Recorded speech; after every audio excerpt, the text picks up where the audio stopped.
नमस्कार, मी संजय बोकरे. आपण पाहताय जनप्रवास लाईव्ह. आज सगळ्या चर्चेचा विषय आहे एकनाथ खडसेंचा भाजप प्रवेश लांबला. मग हा का लांबला असेल याच्यावर आता तर्कवितर्क सुरू झाले. मग हा कशामुळं लांबला आणि त्याच्यामुळं महायुतीचं काही नुकसान का, त्याच्यामध्ये सुद्धा काही राजकारण, हा आज विश्लेषणाचा मुद्दा आहे. खऱ्या अर्थानं विनोद तावडेंनी पुढाकार घेतला आणि विनोद तावडेंनी पुढाकार घेऊन एकनाथ खडसेंचा प्रवेश होणार होणार होणार होणार अशा बातम्या सगळीकडे आल्या. दिल्लीमध्ये ते कसे गेले, काय गेले, हे यापूर्वी सगळीकडे आपण बघितलेलं आहे. मग हे का थांबलं? त्याच्यानंतर लोकसभा निवडणुका सुद्धा झाल्या. एकनाथ खडसेंची ताकद त्यांना मिळाली आणि त्यांच्या 2 खासदारसुद्धा निवडून यायचे तसे आले. पण जळगाव असेल, रावेर असेल, त्यांचे आले निवडून. 2 खासदार निवडून आल्यानंतरही त्यांचा प्रवेश होत नाही. ह्याच्यामध्ये काय राजकारण आहे? मग हा विनोद तावडेंना शळ आहे का? भाजप अंतर्गत बंडाळी माजली आहे का? ह्याच्यावर वरिष्ठांनी काहीतरी बोललं पाहिजे का नको? आता लोकल भारतीय जनता पक्षाचे काही प्रवक्ते असतील आणि पुढारी असतील बोलतात. बावनकुळेंचंही स्टेटमेंट आले, तेही चांगलं आहे. ते पक्षाचे अध्यक्ष आहेत. असं स्पष्ट कुठंतरी हे झालं पाहिजे, घेणार आहे की नाही, मग त्याच्यामुळे काही नुकसान होणार आहे का? ह्याच्यामध्ये खऱ्या अर्थानं महाजन यांचा डाव आहे.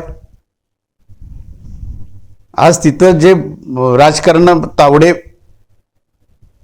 विनोद तावडे यांनी पुढाकार घेतला म्हणून विनोद तावडेंचे काही राज्यातले विरोधक असतील भारतीय जनता पक्षामधले, त्यांचीही ताकद दिल्लीत लागली आहे का, हे आता बोलायला चालू झालंय. अशा वेळेला मग खडसे आणि महाजन यांचे वाद अख्ख्या जळगावात नाही, सगळ्या जिल्ह्यात नाही, सगळ्या महाराष्ट्राला माहिती आहे. मग महाजन आणि खडसे हेच का मिटत नाही आहे असंही कार्यकर्त्यात बोललं जात आहे. पण त्यांचं मिटण्यासारखं ते स्थानिक कार्यकर्ते जे आहेत ते असे गट झालेले आहेत 2. म्हणजे भारतीय जनता पक्षामध्ये जी बंडाळी मतं ठिकठिकाणी व्हायला लागली आहे त्याचं हे मूर्तिमंत उदाहरण म्हटलं तरी काही चुकीचं होणार नाही. ह्याच्यात पक्षाचे अध्यक्ष बावनकुळे यांच्यापेक्षा सुद्धा केंद्रीय नेतृत्वानेच लक्ष दिलं पाहिजे. नसेल तर विधानसभेला आणि मोठा फटका बसल्याशिवाय राहणार नाही. पण महाजन यांचे समर्थक स्पष्ट बोलतात.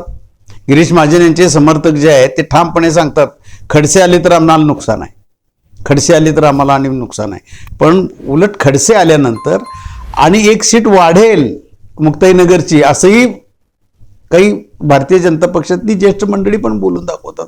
मग खडसे आल्यानंतर फायदाच होणार असेल तर गिरीश महाजनांना हे का नको आहे, का आणि कुठं फटका बसणार आहे, हा खुलासाही झाला पाहिजे.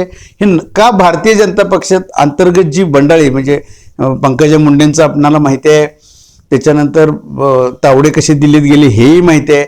पण हे थांबणार आहे की नाही भारतीय जनता पक्ष? नाही तर भारतीय जनता पक्ष बॅकफुटवर जाणार. म्हणजे भारतीय जनता पक्षाचा काँग्रेस व्हायला वेळ लागणार नाही आहे.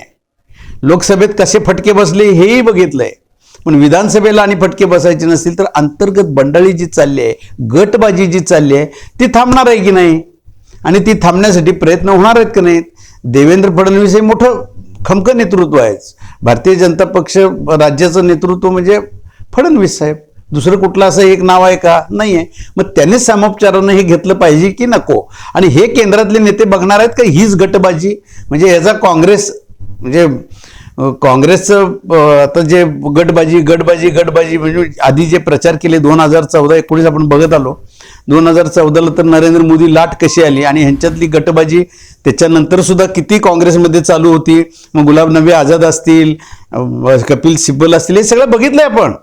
आणि मग तेच आज भारतीय जनता पक्षामध्ये चालू झालंय. म्हणजे त्याचा काँग्रेस व्हायला किती वेळ लागणार आहे? आणि हे गिरीश महाजन आणि खडसे हे वाद आता राज्याला माहिती झालेत. आणि याच्यातनं आत्ता खडसे राष्ट्रवादीमध्ये आहेतच, ते भारतीय जनता पक्षामध्ये गेलेले नाहीत, ते तटस्थ भूमिकेत आहेत. वाढदिवस आहे, त्यांना वाढदिवसाच्या शुभेच्छाही आपण देऊ. परंतु एक नक्की आहे की याच्यातून भारतीय जनता पक्ष डॅमेज होतोय. भारतीय जनता पक्षाच्या अंतर्गत बंडाळी सगळीकडे आता ही माजणार आहे की काय, हे खडसे आणि महाजन वादातूनच उद्याच्या काळात स्पष्ट होणार आहे. आणि केंद्रीय नेतृत्व आणि देवेंद्र फडणवीस आणि विशेषतः पक्षाचे अध्यक्ष बावनकुळे यांनी लक्ष दिलं नाही तर राज्यातली भारतीय जनता पक्ष बॅकफुटवर गेल्याशिवाय राहणार नाही, असं आत्ताचं चित्र म्हणायला हरकत नाही. आज इथंच थांबू, उद्या पुढच्या भागात.